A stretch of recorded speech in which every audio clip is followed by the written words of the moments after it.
Welcome back to the Big Sunday Show. Illogical COVID vaccine mandates still affecting the sports world.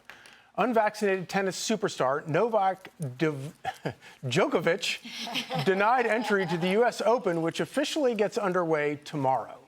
Meanwhile, Green Bay Packers quarterback, and I know this guy, Aaron Rodgers, blasting the NFL for trying to weed out unvaccinated players, such as himself, last season. Rodgers has an allergy to an ingredient in the COVID vaccine, and he explained the chain of events which led to his vilification on Joe Rogan's podcast. They were doing this, I call it a witch hunt, where they were asking every single player, are you vaccinated? And I had come to the conclusion, I'm going to say, I've been immunized. That's when the storm hit, because now I'm a liar. The attempted takedown of me and, my word and my integrity began. Katie, when it comes to specimens of physical excellence, are you going to take your cues from Aaron Rodgers or Anthony Fauci? Aaron Rodgers talked about these COVID police who came in, the stooge that walked in a suit to sit him down to lecture him about how this was really important for his health. Aaron Rodgers is one of the healthiest human beings in the entire world. Djokovic has not been allowed into the United States to play in the Open, another one of the most healthy people in the world. And so for him to have a bureaucrat walk in and say, I think I need to talk to you about what you should do with your body, is absolutely ridiculous. And the broader picture of this was, President Biden saying this was the pandemic of the unvaccinated, when we started to learn that actually vaccinated people were getting it and spreading it to other people. And the way that the unvaccinated were vilified, run out of society, not allowed to go to restaurants, they lost their jobs. The fact that doctors and nurses, firefighters, police who were on the front lines of COVID at the beginning were then fired for not wanting to give up their own bodily autonomy was anti-American. It's completely wrong. And the idea that people still got away with it, and the fact that it continued, even though we had the data about the vaccine, we had the data about who was affected, who was most likely to die or have serious illness.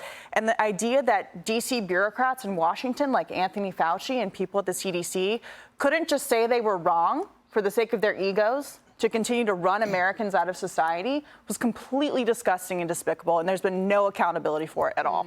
So in other words, Aaron Rodgers could bench press Anthony Fauci and probably not the other way around? I think he probably could. Yeah. It is kind of amazing to listen to Aaron Rodgers admit that he was sort of used misleading language. Right. I keep waiting for anyone in Washington to admit that they lied for years about this. But Rachel, listen to this. Listen to this soundbite from the podcast with Aaron Rodgers. We're going to virtue signal to say, look how righteous our league is. We have 95% compliance with the vaccine. Compliance. And if you don't, we're going to send a stooge to your team to show you graphs of your vaccination percentage of your team compared to the rest of the league, which actually happened. Really? Yeah. Yeah. How terrifying is that? Yeah, so the government is putting pressure on the NFL league, and then the NFL is putting the pressure on the players. Here, we're in this crazy moment, and you described it well, Katie, but this is a moment where people need to be strong, and people who have platforms and money and the ability, like Aaron Rodgers, to make statements. I wish he would have made a stronger statement. There are lots of little people, waitresses and teachers and nurses and firemen who got fired. And there were a lot of players in his own league who didn't have the power he had. I admire him for not taking the vaccine. I was one of those people. I was also shamed for making that decision for myself. But I wish that he wouldn't have done this little cute by half, I was immunized. He should have stood up for body autonomy, for our rights, our religious liberty, or whatever our health reasons were for not taking it. He was somebody who could have really been a voice. And I think Djokovic really did do that. And I admire him a lot for that. He didn't mince words. Trace, I can't help but be a bit conspiratorial here. Moderna is one of the sponsors of the U.S. Open. Does that kind of worry you a little bit? I mean, come on. You can't tell me that you're going to allow thousands of fans that do not have to be vaccinated in to watch these players, right? They're going to sit cheek to jowl. They don't have to be vaccinated. And the number one player in the world, who's had COVID twice, by the way, has to be vaccinated.